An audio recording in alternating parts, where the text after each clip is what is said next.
Nous sommes au CES 2008 avec Patrice Congar de Screen Excellence. Patrice, la marque que tu as créée arrive sur le territoire américain avec 3 produits. On commence par le premier qui est derrière toi et qui, comme tous tes écrans, est acoustiquement transparent. C'est bien ça? C'est exact. Merci Clément et bonjour. Effectivement, nous avons un modèle d'entrée de gamme qui rend accessible l'acoustiquement transparent motorisé et enroulable pour des applications de type corporate, c'est-à-dire les pubs, les écoles, les salles de conférence, etc. Donc en fait, c'est le premier écran acoustiquement transparent qui soit vraiment abordable en enroulable motorisé.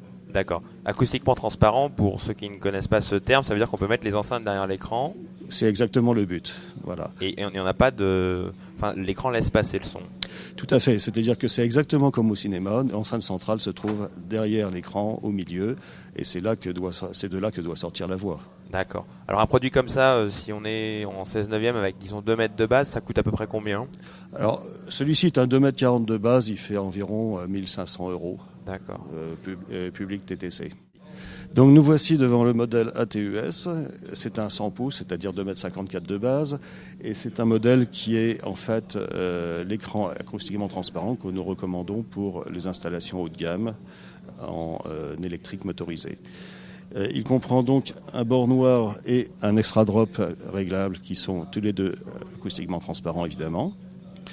La toile est le modèle Onlighter One et nous avons également des télécommandes, etc. Enfin tout ce qui permet de manœuvrer cet écran et de le faire disparaître dans son plafond. D'accord. Ou au plafond ou au mur suivant l'installation. D'accord. La même toile est disponible en écran fixe?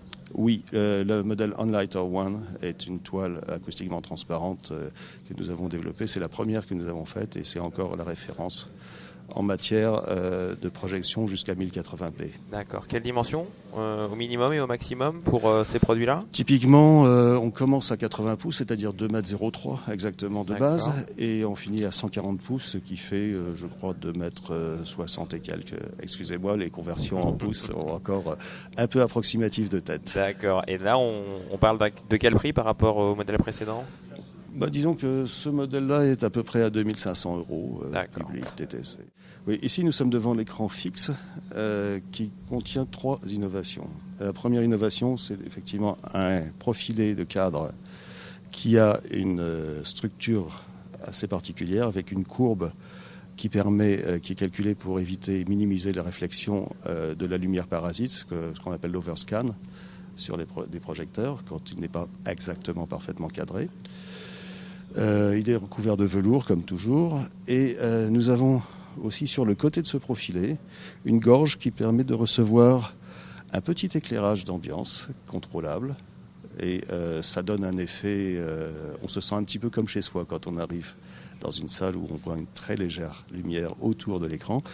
Il est évident que nous avons une couche noire qui évite cette lumière de repasser à travers l'écran, donc ce qui protège le contraste. Ça c'est optionnel l'éclairage? L'éclairage est optionnel, oui. D'accord. Mais recommandé. C'est une question de choix, on aime ou on n'aime pas. D'accord. Et alors la grosse nouveauté c'est la toile. C'est la toile, oui. Alors c'est une toile qu'on appelle Onlighter 4K, 4K, parce qu'elle est compatible avec la projection 4 kg. C'est la première toile au monde qui soit à la fois acoustiquement transparente et qui soit compatible avec ce type de résolution. D'accord. Si j'ai une toile classique et que je mets un projecteur 4K dessus, enfin, on pourrait penser que ça va marcher. Une toile classique acoustiquement transparente, il va y avoir de l'image, oui, certes, mais on risque de tomber sur des effets de moirage, d'une part, et d'autre part, on va avoir sur une toile classique une résolution qui va être limitée par la toile. C'est-à-dire qu'en fait, le fil de la toile va finir par être plus gros que la taille du pixel. D'accord. Donc on va perdre la résolution et ce n'est plus la peine d'avoir un projecteur 4K si on est limité par l'écran. Ici, on résout totalement le problème. C'est-à-dire que la résolution jusqu'à 4K et peut-être même au-delà, on n'a pas encore trouvé de projecteur qui aille au-delà, mais bon, ça viendra peut-être un jour. Donc jusqu'à au-delà de 4K, on est tranquille, c'est-à-dire que le pixel reste nettement plus gros que la maille. Donc on est tranquille à l'avenir avec une toile comme ça en fait? On en a au moins pour 5 ans. D'accord. Bon Patrice, une petite idée du coût quand même, pour une innovation pareille, c'est très cher? Disons que cette toile par rapport à la toile Onlighter One, qui est notre classique habituel, 1080p, on arrive à une augmentation qui est de l'ordre de 10%. D'accord, c'est pas énorme. Non, et le bénéfice est, lui, très important. Bon Patrice, merci. On souhaite que tout se passe bien sur le marché américain et on n'oublie pas que ces produits sont également disponibles en France. On n'oublie pas. Merci Patrice. Merci Clément.